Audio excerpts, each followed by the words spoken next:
you guys so much for having me in. Can you hear me okay? Is that all right? All right, wonderful. Well, my name is Brece and I'm going to talk today about horses. I'm really excited to offer this kind of a story-like experience with you today because not a lot of people get the opportunity to come full circle. About 3 years ago, I was faced with a pretty big dilemma. I was starting to learn about animal rights and this kind of vegetarian, vegan ideal, and I could kind of go two ways. I could either listen to this gnawing thing in the back of my head, or I could, just kind of continue to do what I was always doing, which is something that I've done my entire life, which is train horses. I'm now a humane educator and an animal caretaker at Sasha Farm Animal Sanctuary in Manchester, Michigan. My life is kind of focused around caring for those beings and kind of giving them their right to freedom and their right to individuality back to them. But most of my life has been centered around this ideology that animals are here for us to use, and that can never be more present than it is in riding horses. We're having trouble hearing you. A little bit. Can you turn it up? Okay, just turn it there. Cool. All right, so to give you kind of a background story, I grew up training horses, but really I just started off riding them kind of bareback in the field. I was just barefoot, kind of grungy kid that spent most of his summers just being around the horses. I learned a lot from these horses of just existing with them. I learned that horses prefer to have things their own way, and they prefer to just kind of do their own thing. They taught me that they have a complex language that I could never be a part of. I could sit with them all day and they would kind of accept me into their group, but I could never really understand the intricacies of their language. One flicker of a ear could send a signal, 20 horses deep. Some horses express their discomfort of being ridden and controlled more than others. For example, we had a horse named Mindy. Mindy was a Palomino, and she was the slowest, laziest, most docile horse you've ever met. She would walk slow, eat slow, and to train her was a breeze. It only took about 2 weeks, and she was what we would call babysitter or bomb-proof. I have a story of her when I was showing in fair, and I was just learning how to gallop, which for a little kid around 9 years old was a big thing. But Mindy wasn't a professionally trained, finished horse. She could just gallop real, kind of fast and not with real collection. So I'm kind of zipping around this arena, going as fast as I can possibly go, trying to get her to gallop. She's trot, trot, trot, trot, trot. And it was a lot of tension on the saddle, and my balance started to slip, and I started to go side, side, side, side, side, side, and then I dropped into in the dirt. And everyone's like, "Stop your horses," and my parents came running out, and everyone's, this little kid just fell. And what did Mindy do? Well, she just sat there, she looked at the grass and started eating. And everyone was so, they really respected Mindy for that, and they started saying things like, "Mindy really took care of you that day." A lot of horses would have run away, but she looked at you on the ground and said, "Well, there's my human," and just kept eating. But I didn't believe that. I didn't think that was really what Mindy was doing. I think Mindy was just super food motivated and didn't particularly care no matter what. But it kind of brings apart this concept that we have that animals are more than kind of what they are. She didn't necessarily, I don't believe, take care of me in the way that they were kind of explaining it. So let's start by beginning by looking at a little bit of the domesticated horse from the earliest of times, a little history. See, horses disappeared from the Western Hemisphere during the Ice Age, around 8,000 BC. But small numbers survived throughout Eurasia.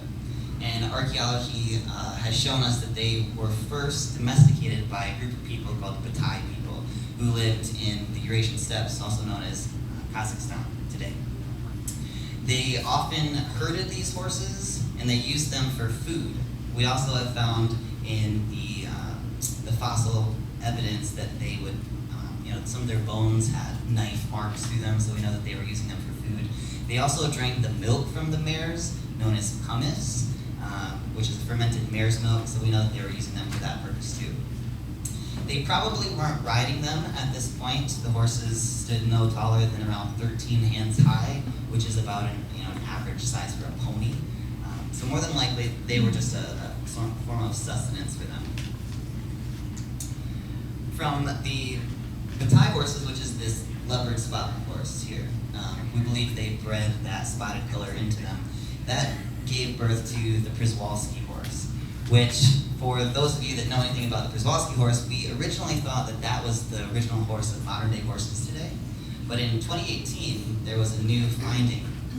They were able to sequence the genomes and found that the Przewalski horse is not a truly feral horse, it's not a truly wild horse, but rather a descendant from this domesticated horse that the Bataille people did. They're also not a ancestor to the modern horse today, which is interesting. We don't have any evidence of where modern horses got their origin. So it sort of seemed to be like a branch where the Bataille horse, Przewalski horse, they ended. And then we have this modern horse lineage. The invention of the wheel and kind of led to this introduction of the chariot, a vehicle that carried two men, typically, one controlling the horse that pulled it, the other an archer fighting from a moving platform. It's more common, the historical kind of theologians, they think that we actually did the chariots first rather than riding them first. They think that came before them. But in around 1000 BC, we invented the saddle, which really changed the way that human civilizations progressed. Without the horse, we wouldn't be where we are today. Horses in the United States first came back. They were reintroduced after they were extinct during the Ice Age in 1493 by Columbus. These horses that he and Cortez brought over, they originally brought them to Mexico, and they started this breeding program there. But some of those horses escaped, and that's where the American Mustang was kind of founded. The American Mustang that we all know today, running loose throughout some of the Western Plains. And of course, some of these horses were then snatched up by Native Americans, though some of the historical books tell us that they were stolen. But I think because their land was being taken, that they kind of had a right to take some of those horses. And of course, the Native Americans used them for everything, and it improved their success in trade, battles, farming, and of course hunts, especially bison hunts. We know that war has been a central theme in the story of man, and the role of the horse is vital to that story as well, maybe even as important as written language. Every war prior to World War I used horses either for hauling weapons, used in the cavalry, or for transporting mail. In the First World War alone, World War I, 8 million horses died in combat. The death toll for military men, to give you perspective, was between 9 and 11 million. Of course, the dominant use of horses changed after the steam engine, which not surprisingly was measured in horsepower. Telegraphs and railroads replaced the Pony Express, which of course carried letters across the American West. But what about horses today? What about those feral horses? In 1971, the Wild Burros and Free Roaming Act was implemented by Richard Nixon to protect some of these wild, free-roaming horses. Some of the populations couldn't recover by the time that act began. As of March 2016, there were 67,000 horses and burros on public lands in the US and 24,000 in government holding pens. Sadly, the Bureau of Land Management has kind of given us an estimate that 26,000 is what they would recommend being on the plains. Now, you might think that, okay, maybe they have an argument there. Maybe there is an overpopulation of wild horses. However, the cattle industry, cattle, livestock out in the West, outnumber horses 50 to 1. So a lot of activists will claim, well, it's not the horses that are using the majority of the land, it's this cattle industry, and that should be addressed first. So now we have the modern horse, and today there are roughly 9.5 million horses in America, which is most of anywhere in the world. Let me throw some USDA numbers at you. Out of the 9.5 million, 4 million are used for recreational purposes like riding. 3 million are for the show arenas, $2 billion for other activities like rodeo, polo, police work, etc. And then there's around 850,000 that are used for racing. There's over 350 different breeds, from the quarter horse that originated out west due to their stocky size, to the draft horse for pulling things, the Arabian with their sleek, slender body type, and of course the thoroughbred that we know so well. One thing that I want to point out is that most of us get our understanding of horses from movies. How many of you have seen these movies before? One or two of them at least. They're kind of iconic movies that we grew up with. The problem is that time and time again, Hollywood has to romanticize the version of the horse that we see.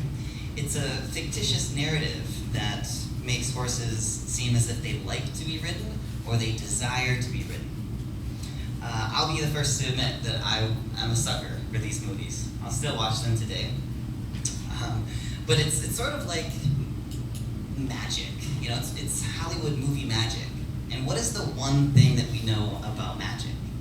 The very basic understanding of watching a magic act is that it's not real, right? It's somebody trying to get you to believe in something that isn't actually the case. You know that rabbit didn't come out of the hat.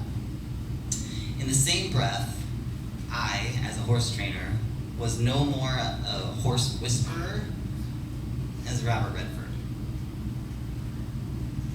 Horses, of course, are creatures of beauty, and that's kind of why we romanticize them.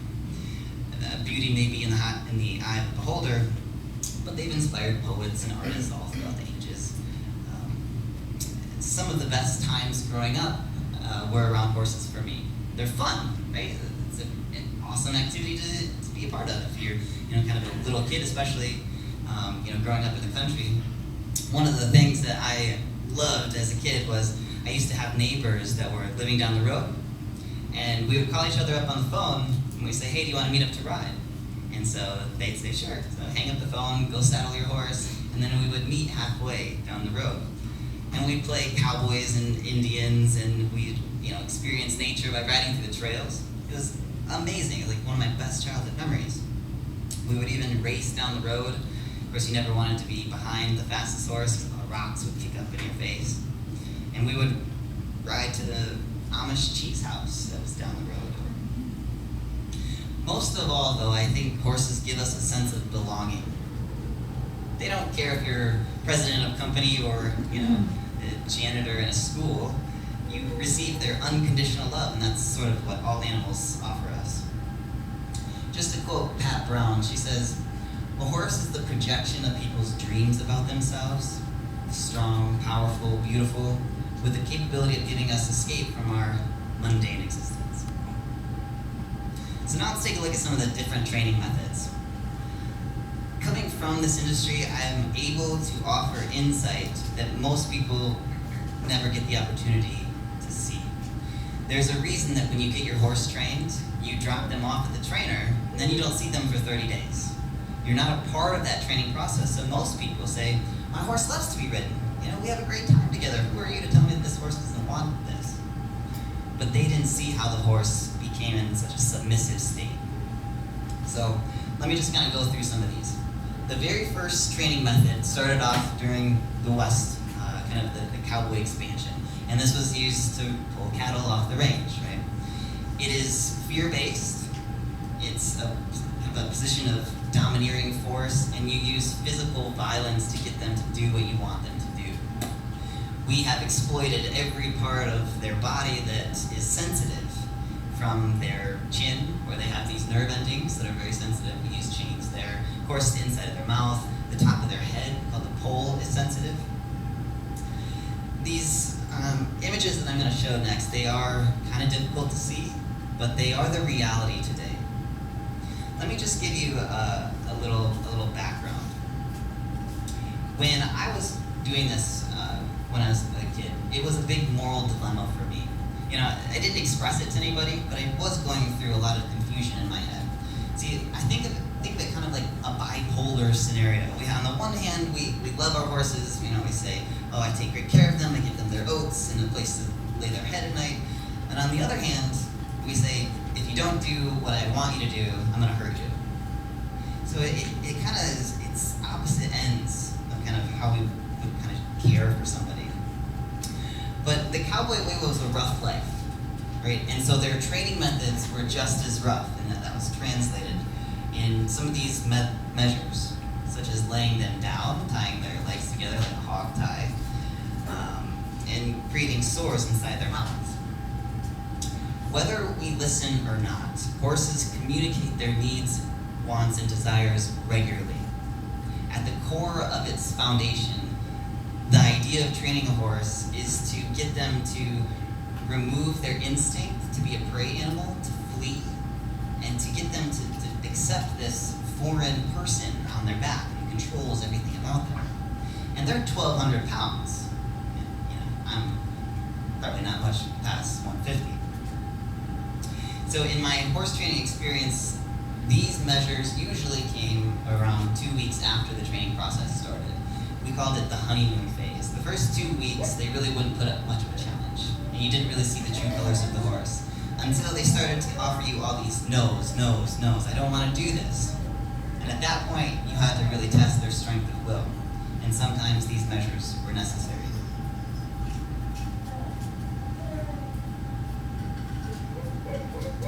Events inspired by the rugged cowboy way of life are rodeo events like barrel racing, bronc riding, calf roping, and steer wrestling.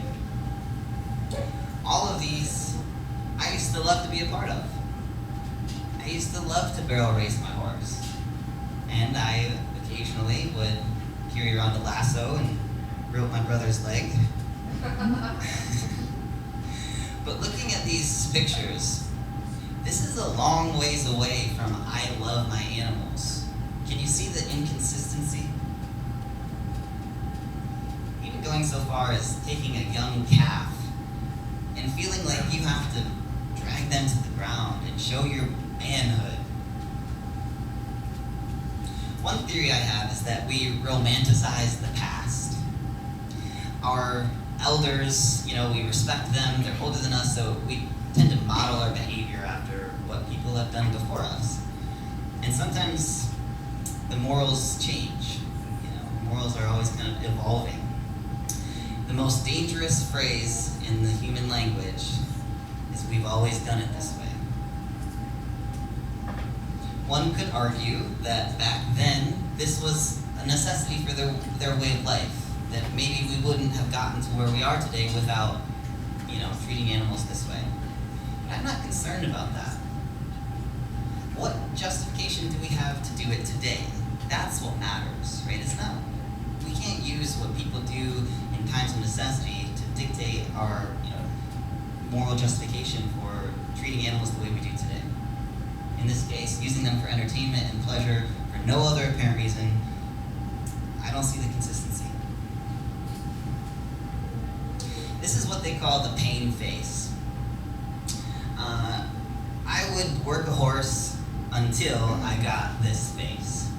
This face shows me that they have resigned, they have given in. For example, when I had a horse that was called barn sour, this is where you take them out riding and all they want to do is run back to the barn. They don't want to be out there.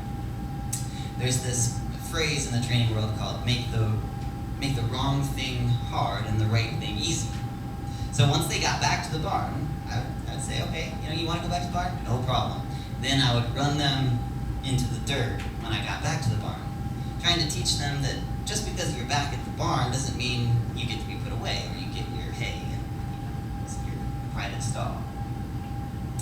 I would run them until there was so much sweat dripping on their face that the sweat was pouring in their eyes. They had this foam under their saddle blanket. Their eyes kind of giving me that begging for mercy look, and their nostrils were dilated. When we're working with them and they say no, don't want to do it, sorry pal, we take it as offensive. We say, how dare you do this to me? All you gotta do is do what I want. And it forms this kind of combative relationship of the horses against us. And you see this reflected in the language. you'll hear horsemen say, oh, that horse is really stubborn, or that horse is a jerk, or mean, or she needs a job. You hear that a lot. And I think when we do that, there's no other way than become violent, when you kind of pit each other against one another. But there is a new way of training called the natural horsemanship method. And you see some of the trainers nowadays using this method. I too kind of started to use this natural horsemanship method early in my 20s. Right about that time, I was really questioning the way that we use animals, either in food, clothing, or entertainment. Maybe you can relate to this. I had seen a factory farm video for the first time, and it was appalling. I couldn't believe that this was going on and no one was talking about it. So that kind of was the catalyst for thinking about horse training differently. At that time, I also went vegetarian, and probably like you, I got a lot of hazing for it. I can remember sitting around the table with my uncle, and he said, I love animals, and yeah, PETA, they're a good organization. That stands for, what is it? People eating tasty animals? Okay, insert eye roll, thanks, Uncle Gary. So this way of training horses is more about being in a more harmonious balance with them. You don't want to use a whole lot of violence. But ironically, this is Clinton Anderson. He's one of the biggest names in the natural horsemanship field. Ironically, he's been kicked off a lot of different clinics and kicked out of shows for being so aggressive with his horses. It seems to be a little bit of a show. Even Buck Brennaman, he made his millions with a documentary called Buck. Have you seen that on Netflix? He said, think of the horse as your partner, and it's all one great dance. That's not to say it's always going to be easy or you won't go through issues. But when a horse is troubled or uncomfortable in our world, rather than show contempt for him, you must demonstrate empathy and work to convince him that you mean him no harm. We can dissect this and kind of go through the double standards here. First of all, one great dance. Well, if I'm dancing with somebody, I would hope that it's a mutual, both parties want to engage in this activity. Horses don't have a choice, so it's not a dance in that respect. When they're troubled or uncomfortable, rather than show contempt for them, you must demonstrate empathy. Well, we know that empathy is placing yourself in the shoes of someone else, right? Seeing the world from their point of view.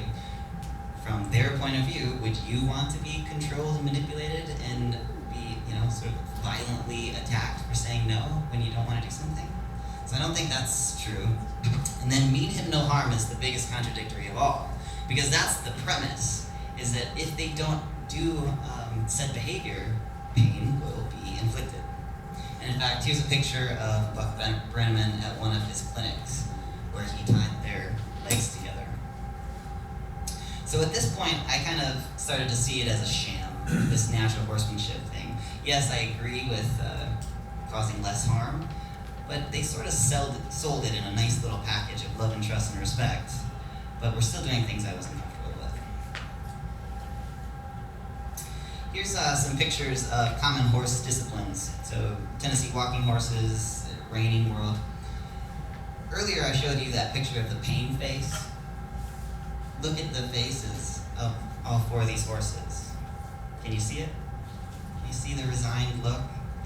It's easy to look at the human and say, oh, but that, especially with kids, oh, but that kid's having such a good time, they're enjoying themselves. And I get that, we tend to empathize with our own species first.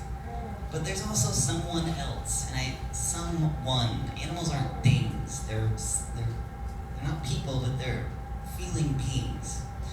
And so I think that they're lost in this kind of seeing the whole picture. Of course, we're familiar with the racing industry and other exploited uses of horses that most people don't think twice about.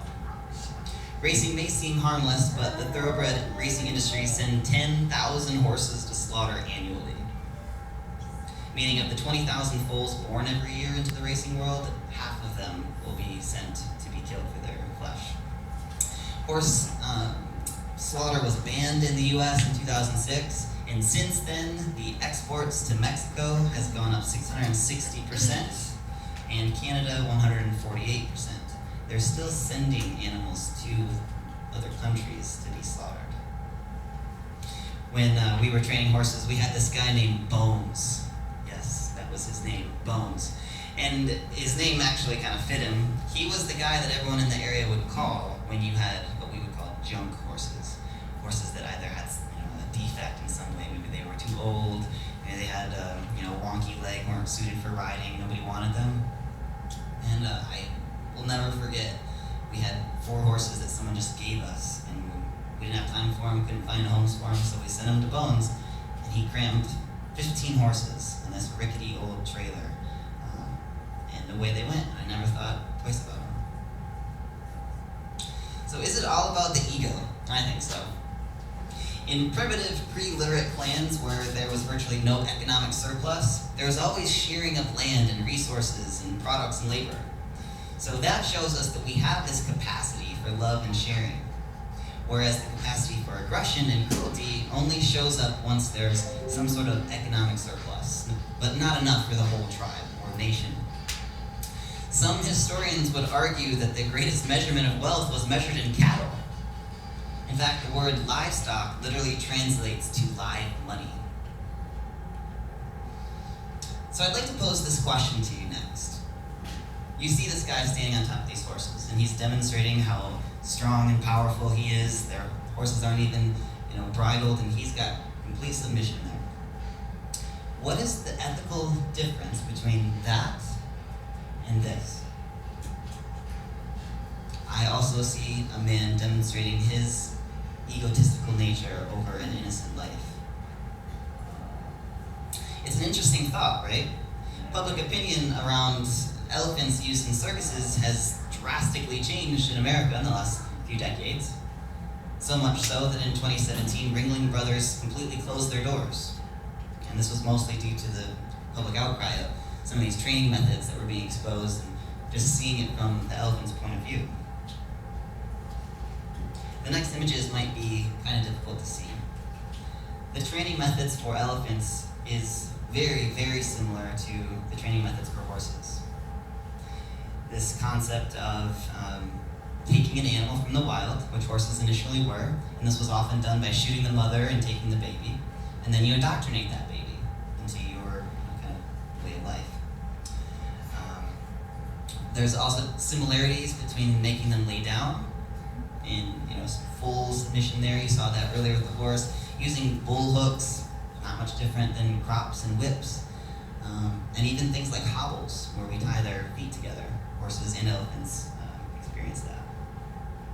The reason that I think this is so non-acceptable and the measures of riding horses and using them is that we're more emotionally connected to these horses because more people have them. How many people do you know have an elephant in their backyard? And also, it's been grandfathered in because it's been done for decades. And like we mentioned, we really revere sort of, American heritage. We find it acceptable, but yet this isn't. There's a little bit of a deception here. This is kind of the iconic stance from a horse, right? The rearing up on their hind legs. I used to, pine over Roy Rogers and Hilo Silver out of the Lone Ranger. But truth be told, horses only demonstrate this act in the wild when they're fighting. Sometimes you'll see it in young colts when they're playing. And you may think it's harmless, but don't be fooled. The technique that is done to get horses to rear is by pulling so intensely on the bit that the horse has nowhere else to go but feel like they have to rear up. So look a little closer and you would see that the horse is experiencing some pretty intense pain. The other way of achieving the rear is by cracking the front legs with a whip, as you see this guy doing here. And the horse rears up to avoid that out of fear. To me, all I see are 2 men who are saying, "Look how much I can control this giant animal. Look at me being a strong man." And again, how is that much different than making elephants perform the same disgraceful act? So while horses have been maybe domesticated longer than elephants, they haven't lost their desire to be free. That much we haven't bred out of them. But what we love about animals, and horses especially, is that they run free and they have this beautiful, majestic nature about them, and their free spirit. But what we love about them is actually what we take away by controlling them, by needing to have that power over them. And so the art form is sort of lost. So how do we get these prey animals to kind of submit to us? They're naturally afraid of everything, so they tend to respond to danger with a flight response. One time I was riding a pony when I was younger, and he bucked me off into a wooden fence because I went to put on a swishy jacket. You know, the material made a noise he didn't like, and he ran away from it. So these are some of the measures of which we desensitize horses. The message being delivered here is, run away if you want to, but it's not going to stop. I don't care if you're afraid, get over it. It would be kind of like if your biggest fear were snakes. In my case, it's June bugs. Terrified of June bugs. And it would be like if you're in a bathtub and somebody dumps 100 snakes on top of you and says, get over it, it'll be fine, they won't hurt you. And every time you said, no, I can't do it, I'm too afraid, you tried to get out, they punched you in the face. That's kind of what these horses are experiencing. They're saying, you can be afraid of it, but actually the fear of me is worse than the stimulus, than the ball or the bags or the tarp. So there are a couple of ways in which we control this 1,200-pound animal, and primarily this is done through the bit. Bits have three primary purposes: control direction, reduce speed, cause pain for disciplined actions, and tilt their head for what's called collection, which is what you see there.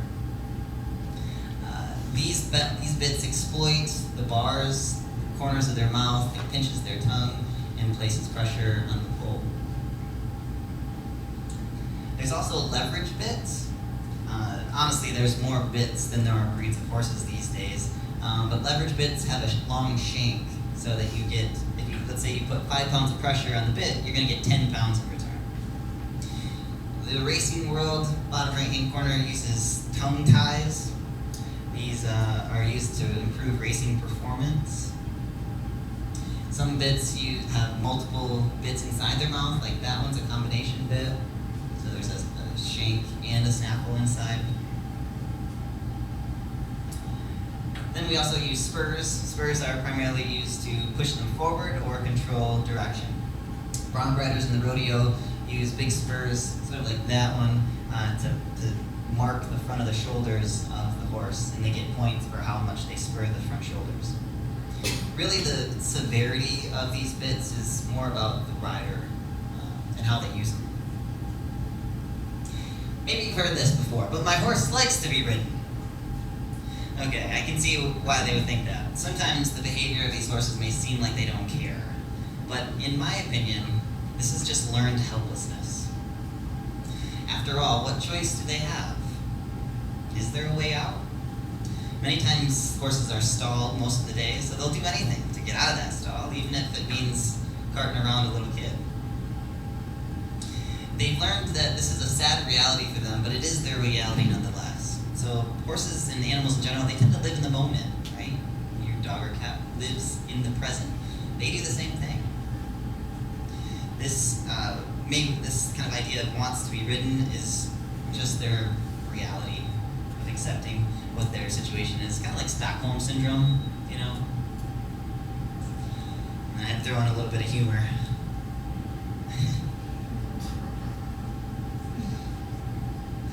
One of the most profound authors on this subject is Ren Hurst. If you haven't read this book and you're interested in this subject, it's a must-read. In the book, Writing on the Power of Others, she really explores this idea of codependency, meeting our needs through animals when we really should just be healing ourselves. This is a quote I pulled out of the book. Everyone I know claims to love their horse, but when you're really taking a good long look at what love is real, is putting a metal bit in the horse's mouth to control their love, is conditioning them to carry you around for your own enjoyment love, placing them in some kind of bondage whenever you want to spend time with them. Is that love? The turning point for me in my training experience was I was training these horses, Tennessee walking horses, in Ann Arbor. And I had met a horse named Legend, and you can say that I met my match. He was this beautiful flaxen mane and tail Tennessee Walker, but he was extraordinarily strong-willed. His problem, he had many problems, but one of them was he would get barn sour. So every time we were out on the road, if he was alone, he would freak out. He would prance and dance and kick out and rear and run me into ditches, run me into mailboxes. And I tried everything to fix this horse, to reassure him that you're okay, and no one's going to hurt you. I tried ponying another horse. I tried walking next to him. I tried offering treats when we were out there. I went kind of the other angle and got a more severe bit, tried to inflict more pain. But nothing seemed to work. And this went on for about 9 months. It was right about the time where I was really questioning animal rights and things like that. And I was sharing a lot of stuff on my social media about how meat is murder, and I was really into it, and I was judging everyone around me that was eating meat. The early stages before you kind of mature. But it all came to a halt sometime in October. Legend was being his typical self, and he almost ran me into a car. He was backing up so uncontrollably that the car was trying to pass us, and we nearly got hit. And I was so mad at this horse. I had done everything I could to share with him that you were okay, I'm not here to hurt you. All you have to do is walk, dude. Just walk down the road. It wasn't hard. So the car went by, and I got off him, and I just unleashed every ounce of frustration and anger that had been built up over the last 9 months. I started seesawing on the bit and just ripping him and hitting him and kicking him, and just anger unloaded. And by the time that I stopped and caught my breath, I looked up, and his mouth was just dripping blood, so much so that the reins were soaked in it. And I asked myself, what the F am I doing? What am I doing? Why am I hurting this horse like this? For what purpose? Could I justify what I'm doing right now? He doesn't want to be ridden. Why can't I honor that? What is it about me that is so much needing to do this to him? So I apologized best I could to him, and I went up to reach and pet his face, and he jerked back as I just unleashed the wrath. And so I walked gently with him back to the barn, and I let him go. I tended to his mouth and all the cuts that were there. And when he left me, he ran back to his herd mates, and it just clicked. This is what they want. This is where they'd rather be. We haven't bred out of them the desire to be free. And from there, I had to give up riding horses. It was hard at first, and I've lost a lot of friends. I've lost family relationships. But I know that it is the right thing to do. To me, it falls under the same headlines as gay rights, human rights, animal rights. They're all fought on the same fronts. They're all living beings, and they possess a desire to live, love whom they choose, and desire to live free from brutality and oppression. The reason that I'm talking about it today in different events is it's my truth. I want to bring truth to the world. A lot of people don't get the opportunity to hear it from somebody who lived that life. Number two is I want to bridge the gap between veganism and horsemanship. Sometimes it gets cloudy, and it's a gray area. So I just want to help people reach a point, like I did, where they start to see animals as victims of an oppressive, systematic, violent way of caring about them. Number three is just for my own self-gratification to clear my conscience. So thank you guys for being my therapist today. Number four, I'm not here to blame, shame, or guilt anyone. If that's just not the way I think real change occurs. We're all on our own path, and this is where we're at. And I think just as we continue to question ethics, we'll get to a place where we consider animal rights in the same breath as we do, human rights. I'm not even here to tell people to stop riding horses. So I'm just here to inspire new thought. So where am I now? I now care for animals in a different capacity at Sasha Farm Animal Sanctuary, where we take care of over 300 different farmed animals, cows and goats, turkeys, pigs. We have several mini horses, lots of goats. These are 5 field calves. They're a little bit older than that now, but call them the Jersey 5, and a Gur ox named Bima. So, from June Carter Cash, the pig, and myself, thank you for listening today. My favorite quote I've ever read is, let's all just be one less person harming animals. Thank you.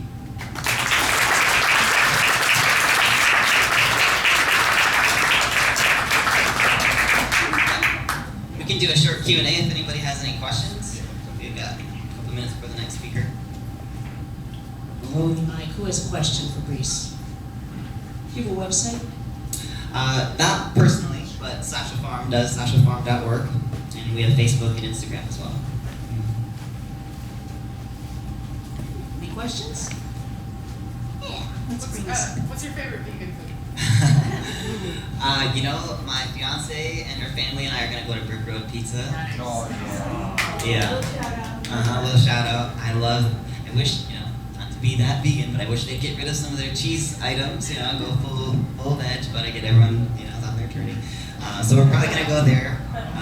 There's so many different options. I was just talking this morning about I have so much respect for those that went vegan 30 years ago, and they went vegan for the animals because there was probably your case, right? Back then, there's hardly any We good options. chewed bark and we left. Yeah, today, gosh, because there's a substitute for that flavor that you grew up with. You grew up with meat, eggs, or dairy. It's so easy, Beyond Burgers, plant-based ice cream, plant-based cheese, but back then I get that it was a little harder. I do love the Impossible Burger, though I know it's not a health food. Any other questions? Where's Sasha Farm? In Manchester. So it's about 2 hours, maybe a little less from here, just east of Jackson, between Jackson and Ann Arbor, real small town. It's on about 80 acres, and it's been around since the 80s. Dorothy and Monty Jackson started it, a long time ago, but they actually were raising goats. They milked goats there, and then went vegetarian after they had to kill their first animal, and then people just kind of started bringing them animals because they knew they wouldn't eat them. That was a big thing. So now it's this amazing organization. We have over 30 different volunteers, and it's become quite a little organization. I'm very proud of it. Brece. Yeah. And if you're looking for a good gift, you can adopt an animal as a gift for someone from Sasha Farm, which I do for my best friend's sons every year. That's awesome. Yeah. Yeah, we're kind of at capacity right now in terms of taking in animals, because there's so many that we're all caring for. But we have a lot of them that need sponsors still. So if you're interested in SashaFarm.org, you can go through some of the animals and pick which one kind of speaks to you, and then there's a monthly sponsorship that you can be a part of. If everyone stopped riding more than horses and the whole industry stopped, what would happen to the horses? That's a good question. What would happen to the industries if we all stopped riding horses? I don't see this as a thing that's going to happen tomorrow. This is a brand new thought that anyone is really even speaking out that horse riding could be unethical or maybe not in alignment with our progressive moral values. And I think it'll be just like the vegan movement. As people stop participating in it, less animals will be bred, and we'll get to a place where we can kind of live more in alignment with these values of nonviolence. Horses can live in the wild. We've seen that all of the horses that are out there now are former domesticated horses that undomesticated themselves. Not to say that the 9.5 million that we have right now are going to be able to roam freely. But yeah, I just think it'll be a slow transition to getting people to question their ethics, and from that point influence the industries. I don't think it's going to be a top-down approach. I think it's going to be kind of the consumer level. Brece, are you familiar with the Pirelli training? Mm-hmm. Is that a little more kinder? It is, and I also want to make clear that there is kind of a gradient here. There is like the Pirellis and Buck Brennamans of the world, and then there's more of the traditional rough and tough. And so I'm not saying that we shouldn't be as kind as possible if you're going to participate in riding them. If you're going to put the animal in that situation, we should be as kind as possible. I think where we differ is, I suppose, I'm more of an abolitionist. I can't find any justification for making them be my, quote, slave. I don't know, that's a triggering word, but to make them do something for me simply for my entertainment, when I know that they wouldn't choose it for themselves. So it's kind of this animal rights position. And do you know how, and I know in Arizona, many horses run free, and how are we doing with keeping that safe for those who live that way? The controversy around that is that they're in such competition with the cattle industry. So the public rangelands are primarily used for grazing cows. So the horse numbers are growing, and it's interfering with their business for the meat industry. So they're pulling off horses from the range and sending them to different parts of the world, and they have different holding pens and things like that. But yeah, we need to just consider it not from a dominance point of view, but what's best for the entire ecological balance. And we know that cattle are not that. I mean, cattle are and they aren't native here. At least we can say that horses once lived here, and you could live, in balance there. But cattle, they're not meant to be in North America. Any more questions? Available just afterward too. One more round of applause to Brece. Stick around, we'll be back at this at high noon. Thank you.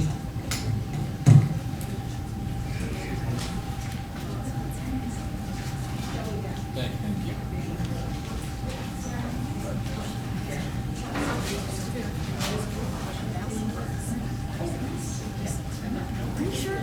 Let's just double check.